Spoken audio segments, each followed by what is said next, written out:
शंकर भगवान की जय। नमः पार्वती नमः। हर हर महादेव। मैं विशाल शर्मा आपके सामने हम श्रावण मास की बड़ी ही सुंदर कथा कर रहे थे, जिस कथा के अंतर्गत अब तक हमने 4 अध्यायों का श्रवण किया। श्रावण मास की 5वीं कथा के अंतर्गत भगवान शिव शंकर सनत कुमारों को कोटि लिंग का तथा रविवार के व्रत की कथा के बारे में बताते हैं कि किस प्रकार से रविवार का व्रत धारण किया जाता है।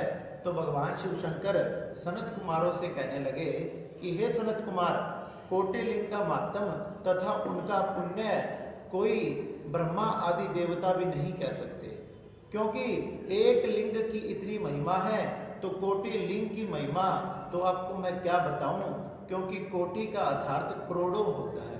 उस कोटि लिंग की महिमा बहुत है तथा उसकी पूजा करने से मनुष्य को अनंत फलों की प्राप्ति होती है।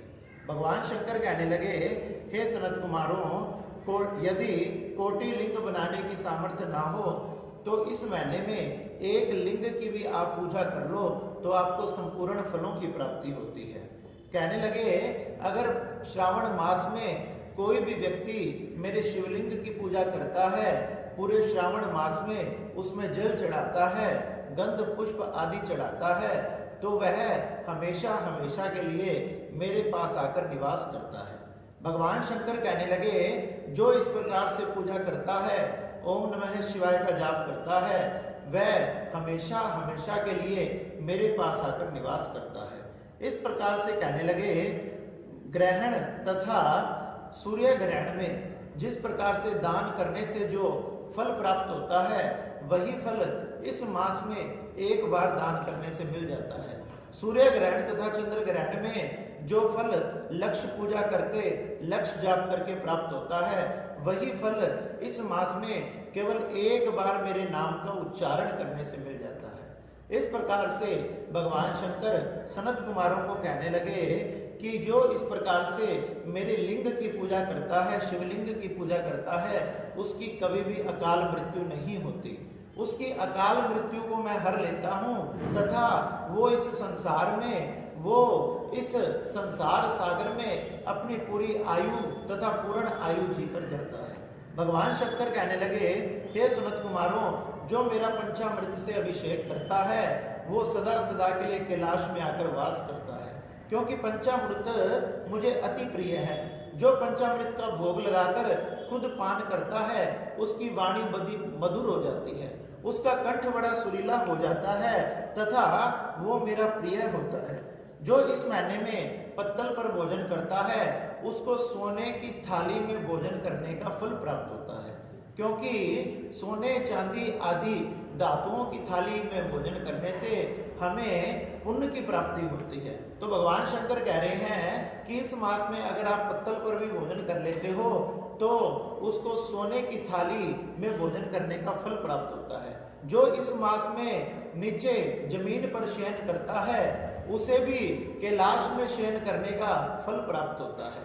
जो इस मास में ब्रह्मचर्य व्रत का पालन करता है तथा अपनी इंद्रियों को वश में रखता है, हे सनत कुमारों, मैं उनमें अपूर्व बल भर देता हूँ।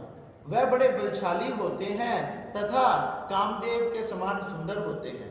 बताया गया, अगर इस मास में कोई व्यक्ति एक दिन भी सुबह जल्दी उठकर नहा ले तो उसे संपूर्ण मास नहाने का फल प्राप्त होता है, और संपूर्ण मास ही नहीं, उसे तो पूरे साल का फल प्राप्त होता है।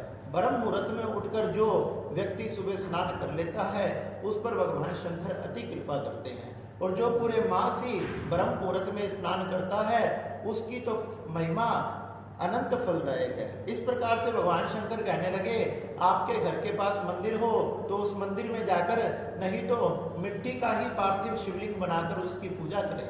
मिट्टी का, पाषाण का, मक्खन का तथा स्फटिक मणि का ये लिंग मुझे अति प्रिय है। इस प्रकार से मेरी पूजा करने से मनुष्य के 100 जन्मों की ब्रह्मत्याएं भी भस्म हो जाती है। बताया गया, इस प्रकार से जो मेरे निमित्त पाठ पूजा आदि करता है उस पे मैं अति प्रसन्न होता हूँ। भगवान शंकर कहने लगे, जो इस मास में किसी भी प्रकार के शास्त्र को पढ़ता है, पुराण को पढ़ता है, उसे वो शास्त्र तथा पुराण कंठस्थ हो जाता है, क्योंकि ये इस मास की महिमा है। भगवान शंकर कहने लगे, इस प्रकार से इस मास में तिलों के द्वारा तथा मेरे मंत्रों से आहुति देकर आप हवन करें, ग्रह होम करें। अब मैं आपको रविवार के व्रत की महिमा बताता हूँ। कहने लगे कि एक समय की बात है, रमणीक प्रतिष्ठनपुर में एक निर्धन सुकर्मा नाम का ब्राह्मण रहता था।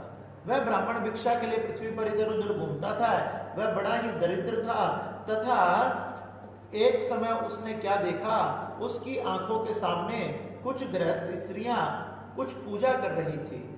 वह कोई और पूजा नहीं, रविवार के व्रत की पूजा कर रही थी तथा इस प्रकार से जब ब्राह्मण ने उन्हें करते हुए देखा तो पूछने लगा कि हे स्त्रियों, आप ये क्या कर रहे हैं। जैसे ब्राह्मण ने पूछा, उन्होंने कपड़े से अपने अर्चन को ढक लिया, पूजा सामग्री को ढक लिया तथा कहने लगी कि तुम कौन हो। वह कहने लगा कि मैं ब्राह्मण हूँ, मैं बड़ा ही निर्धन हूँ, आप ये किसकी पूजा कर रहे हैं, कृपया करके मुझे बताइए, क्योंकि इससे मेरी मनोवांछित इच्छाएं पूरी हो जाएगी। मेरी बेटी भी अभी कुंवारी है, क्या पता उसका भी विवाह हो जाए। वह स्त्रियां कहने लगी, हे व्यक्ति, हे भैया, हम ऐसे किसी को व्रत के बारे में नहीं बताते, क्योंकि जिसके मन में श्रद्धा होती है, जिसके मन में दया होती है, हम उसे ही व्रत की महिमा के बारे में बताते हैं। क्योंकि ऐसे व्यर्थ में किसी को बताने से क्या फायदा, इससे व्रत की महिमा तथा फल कम होते हैं। वह ब्राह्मण कहने लगा कि मैं ब्राह्मण देवता हूँ, मेरा हृदय में बड़ी दया है, मैं भगवान के प्रति श्रद्धा रखता हूँ, भगवान के चरणों में विश्वास रखता हूँ। हे बहनों, तुम मेरी बात को सत्य मानो, मैं इस व्रत को जरूर धारण करूंगा। तो स्त्रियां बड़ी प्रसन्न हुई। उनमें से जो एक प्रौढ़ स्त्री थी, उसने रविवार के व्रत की महिमा बताई।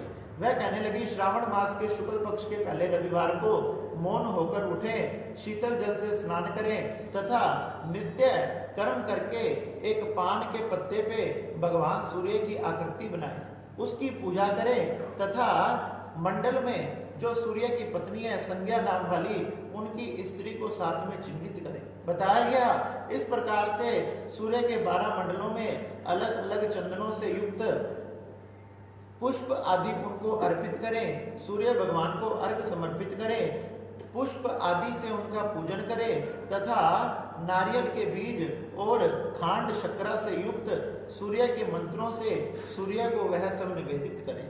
बताया गया सूर्य के 12 मंत्रों का उच्चारण करें, सूर्य के 12 नामों का उच्चारण करें, फिर बाद में सूर्य को नमस्कार करें।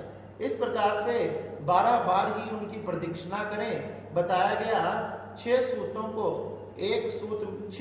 का एक सूत मिलाकर भगवान सूर्य को समर्पित कर देवें तथा उसमें 6 ग्रंथि लगावें।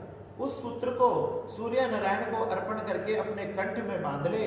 जो व्यक्ति इस प्रकार से उस धागे को अपने कंठ में बांध लेता है, उसकी समस्त मनोकामनाएं पूरी होती है तथा उसकी सभी प्रकार के रोगों से, कष्टों से, संकटों से रक्षा करते हैं। भगवान सूर्य बड़े तेजस्वी हैं, जो समस्त प्रकृति को प्रकाशित करते हैं। भगवान सूर्य नारायण की वजह से ही इस धरती पर जीवन संभव है, इसलिए भगवान सूर्य नारायण का व्रत रविवार को किया जाता है। बताया गया यूं व्रत करने से जो व्यक्ति निर्धन है उन्हें धन की प्राप्ति होती है तथा संतानहीनों को संतान की प्राप्ति होती है, सभी प्रकार की मनोकामनाएं पूरी होती है। श्रावण मास में 4 रविवार या 5 रविवार होने पर इस व्रत को करें तथा इसका उद्यापन करें। इस प्रकार व्रत करने मात्र से वह व्यक्ति सिद्धियों को प्राप्त कर लेता है। वह ब्राह्मण उन साध्वी स्त्रियों को नमस्कार करके अपने घर चला गया तथा अपनी पुत्रियों को उस सुंदर व्रत के बारे में बताया तथा अपनी पुत्रियों के साथ, उन बालिकाओं के साथ उस व्रत को धारण किया। श्रावण मास में रविवार का व्रत करने का फल उन्हें ये प्राप्त हुआ। अब उन्हें भिक्षा मांगने की जरूरत नहीं पड़ी, उनकी कुटिया पे ही कहीं ना कहीं से धन का प्रबंध हो गया। भगवान सूर्य नारायण की वजह से एक दिन उसकी दोनों बालिकाएं अटारी पर खड़ी थी। जब वहां के राजा का पुत्र जब अपनी सवारी लेकर निकल रहा था, तो जब राजा के पुत्र की उन बालिकाओं पर दृष्टि गई तो उसका मन मोहित हो गया। उसने ब्राह्मण को बुलाकर उसके सामने उन बालिकाओं की याचना की, कहने लगा अपनी बालिकाओं का विवाह मुझसे कर दो। इस प्रकार ब्राह्मण वह विवाह करने के लिए तैयार हो गया। इस प्रकार से भगवान सूर्य नारायण की कृपा से राजा के पुत्रों के साथ उस ब्राह्मण की दोनों बालिकाओं का विवाह हुआ।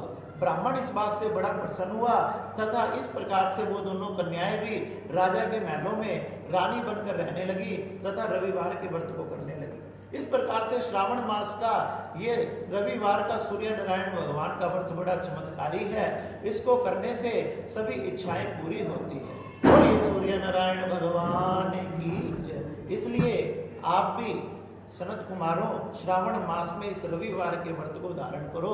इससे समस्त कष्टों का छुटकारा तथा समस्त पुण्यों की प्राप्ति होती है। बोलिए नमः पार्वती नमः हर हर महादेव। बोलिए